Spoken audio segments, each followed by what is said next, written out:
Hello, and welcome to Every Day is Funny, the meditative morning show about newspaper comics. And the other day I spoke about friends' basements and the comfort in friends' basements.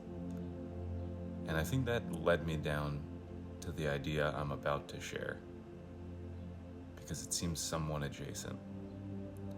And this is a new business idea. It's a new restaurant idea. And I think it would exist mainly in like a Brooklyn type area. But it's a nostalgia-based restaurant where instead of tables, your entire party eats in a fort. And the entire restaurant is like a strewn together kingdom of forts. Which also feels like a nice callback to older times because, restaurants used to have their tables completely hidden from one another with like curtains because it was rude to see people eat. So this is like that. And the servers are little kids to make you feel like you're a child. We'll figure out the labor laws around that. Or maybe it's just the waiters and waitresses are dressed like moms and dads. Maybe that's the vibe. But the food theme is omakase Lunchables. Chef's choice Lunchables. 10 courses, 20 courses, the finest spreads, jams, meats, etc. All set on the world's foulest cracker. They used to call me that in college. But no, so so the rest of the food tastes like absolutely incredible, like greatest stuff in the world. Only the cracker is bad. It is that Lunchables cracker. And like to cleanse the palate, there'll be Lay's chips and Aqua Pods.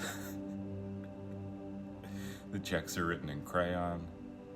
But I just think like the Lunchable as an idea, both in its simplicity of cracker and vibe, its ties to nostalgia, its branding, there is potential to take back the Lunchable and do something novel with it.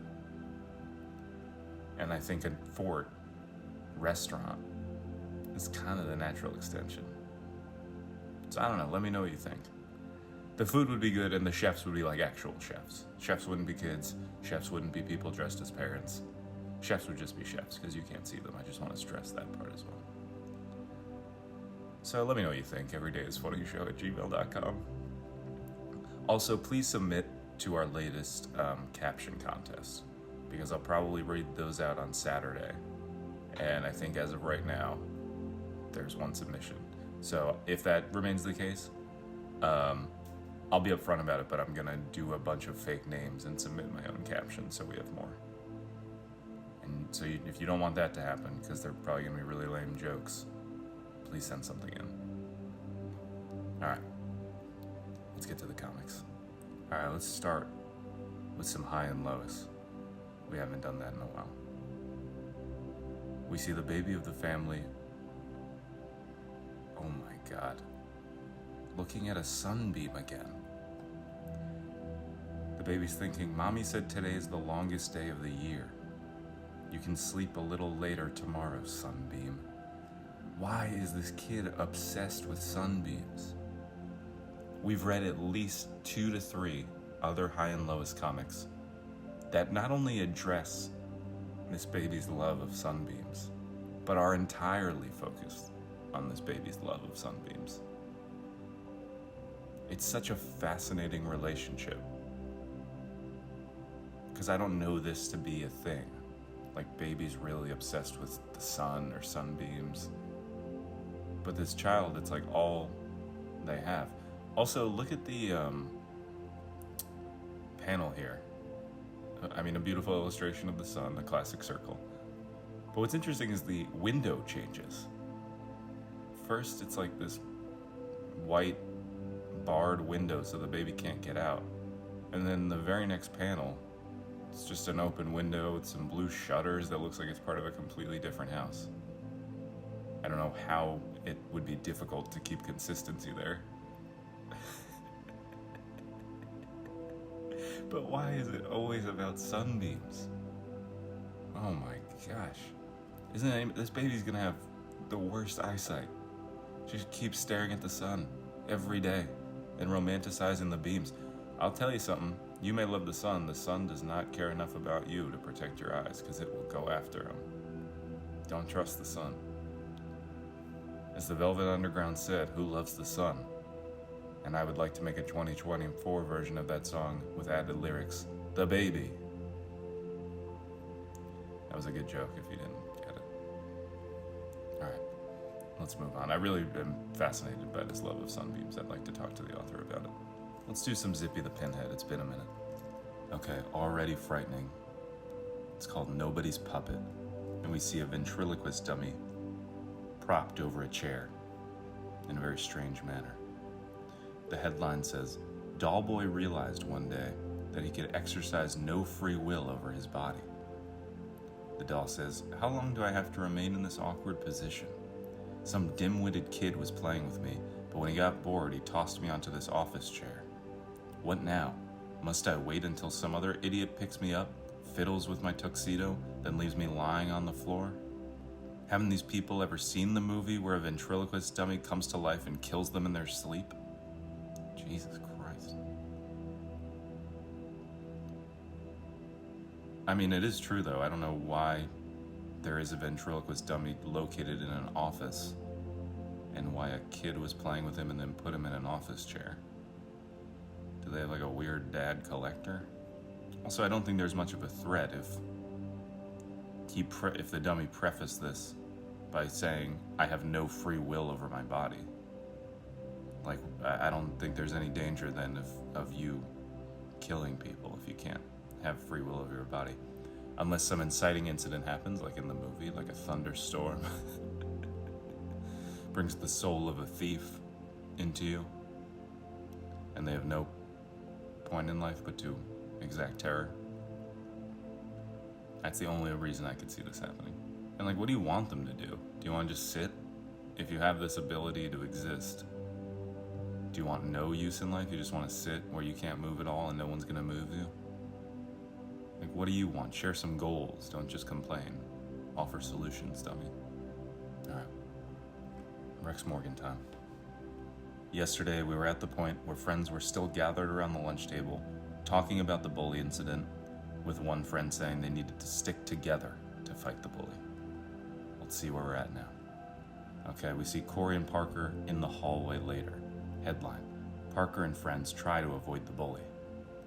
Corey says, have you even seen the guy today?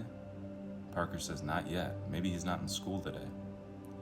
Corey says, that'd be nice if it were the case.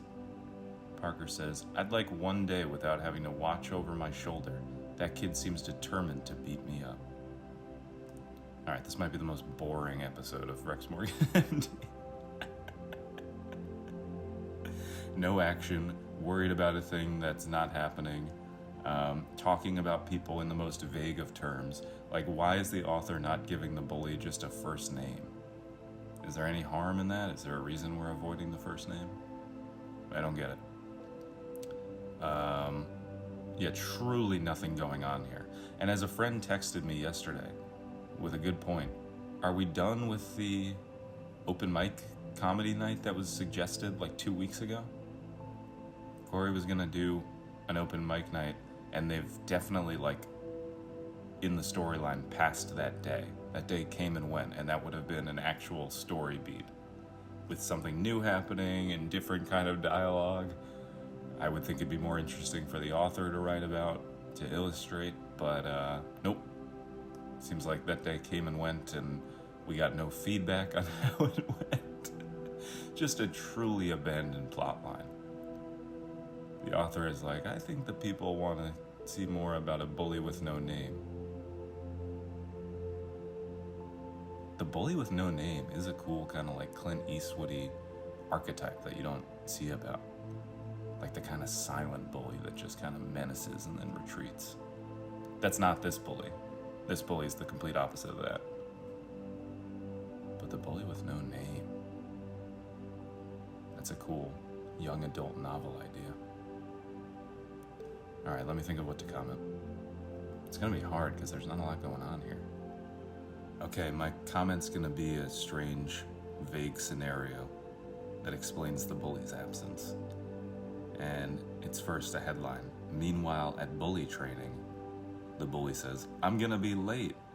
And then bully teacher says, remember, use punches and slurs.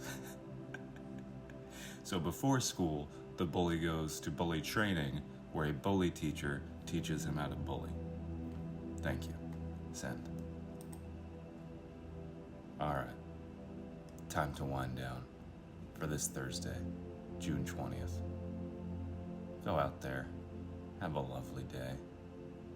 Build a Fort Omakase restaurant. And remember, every day is funny.